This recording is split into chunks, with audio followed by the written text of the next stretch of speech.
Hi everyone, it's your daily 10-minute business and finance news wrap for this Tuesday, the 11th of May 2021. Later, the super gender disparity, but first to the Australian share market. And after a record close yesterday, a reality check today, the 200 down by 1.1% to 7,097.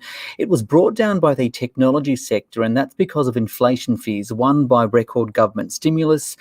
Secondly, by surging commodity prices, which we'll tell you about in a few moments' time. And that means we are seeing a continued rotation out of growth stocks into perceived value stocks. In the US, you saw that with a technology-based NASDAQ off by 2.5% overnight. The best example here in Australia is by looking at the bottom three stocks on the 200 today, and they include buy now, pay later companies Zip and Afterpay, and online marketplace Redbubble. Zip shares fell 9% today, but since its record earlier this year, shares are down 53%.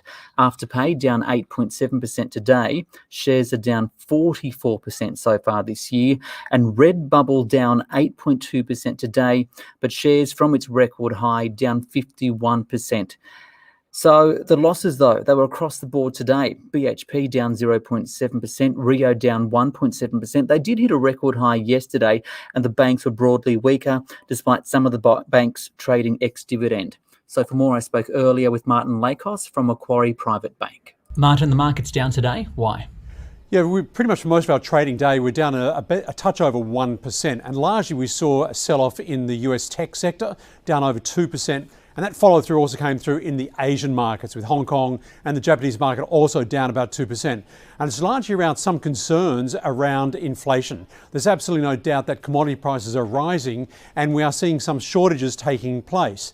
But the real big picture is more about the labour markets around the world, and there's plenty of spare capacity. So wages growth is not a threat, and therefore we don't think it's inflation is an issue at this point in time. But you can't ignore that markets are getting concerned by this, and that's we're probably going to see some increased volatility. But we think any correction in markets is going to be quite shallow, both because we've got low interest rates around the world, relatively low inflation is what's our view, and also we've got strong earnings recovery taking place right around the world, and including we should see that quite visible in our reporting season that comes through in August of this year. So are investors positioning themselves for possibly stronger inflation, especially out of the US, and what does that mean? Well, to some extent, there's a level at where inflation is, which is actually good, because it's really showing that the economies are recovering. And of course, what markets have been running on has been this reflation trade, seeing government spending to support jobs and households and businesses, and that looks like it's continuing. Not only here in Australia, we're going to find out more about that tonight from our budget. But in the US, you've got the Biden administration with a $6 trillion spending plan, should some or most of that get through the House or Congress. Equally so, you've got interest rates very, very low, which again is trying to support growth. So this reflation story is not over yet. Finally, iron ore exports rising to a record $14 billion in March. The price of iron ore has surged around 20% in the past week alone. How important is this for both the share market and for the government? Very important for both. The increasing exports and production of iron ore into Asia, particularly notably China and India, is very important to our national income, because that has a trickle-down effect to the economy, which is clearly good news. Obviously very good news for the likes of BHP, Rio and Fortescue, generating strong cash flows, which means they can reinvest in their businesses. And in fact, that sector is one of the strongest sectors in regards to job vacancies at the moment. So again, there's all those positive components about the iron ore price that is helping to recover. And one of the reasons why the iron ore price is running as hard as it is, it's in big demand. And while we've got Brazil with still having production issues, Australia is in a prime position at this stage. We've also got steel mills in Asia improving their emissions standards and certainly improving their capacity. And so demand for iron ore remains pretty strong. Martin Lakos there from Macquarie. From the share market to superannuation, and Industry Super Australia says women are retiring with almost 1/3 less super than men. So what can be done about it? Earlier, Dom Vukovic spoke with Georgia Brumby from Industry Super Australia. There is a disparity. What's the impact of that on women and the community in general?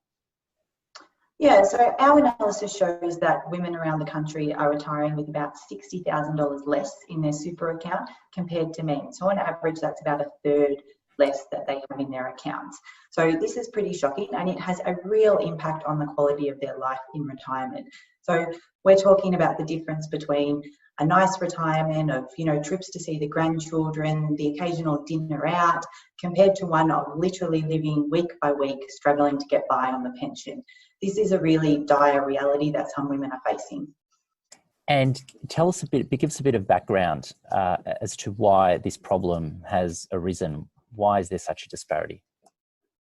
So we typically see the gender super gap start to emerge around when women are in their late 20s into their early 30s, and that coincides with the time that they often take out of work to have children. So it's that time out of the workforce doing that unpaid caring work when they're missing out on vital super contributions that really has an impact on how much they have in their account compared to men. And we see that compound over their life and blow out to the point that by the time we hit retirement, women are just retiring with $60,000 to $100,000, in some cases less in their super than men. What are you calling for? What is your organisation calling for the government to do in this year's budget? Yep, so the federal budget is an opportunity for the government to show it is serious about fixing this gender super gap. We'd like to see the government commit to paying super on every dollar earned, including paid parental leave. If they don't and they fail to deliver on that commitment, they really will be turning their backs on a generation of women and leaving them at risk to retire in poverty.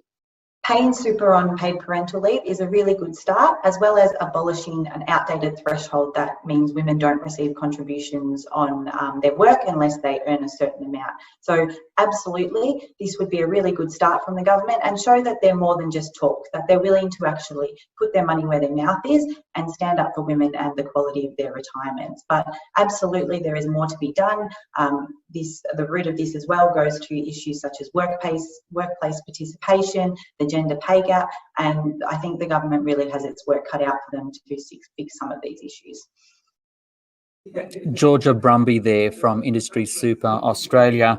Tomorrow it's all about the federal budget, what it means for the economy or says about the economy, and we'll also take a look at what the investment opportunities are on the share market as a result of what's in the budget. You can follow me at Business Ricardo at Twitter and Instagram. This On The Money stream is provided for informational purposes only. The content in this stream should not be understood as constituting advice or a recommendation. It's not personal advice and it doesn't consider your personal circumstances or objectives. You should contact a licensed professional before making any financial decision.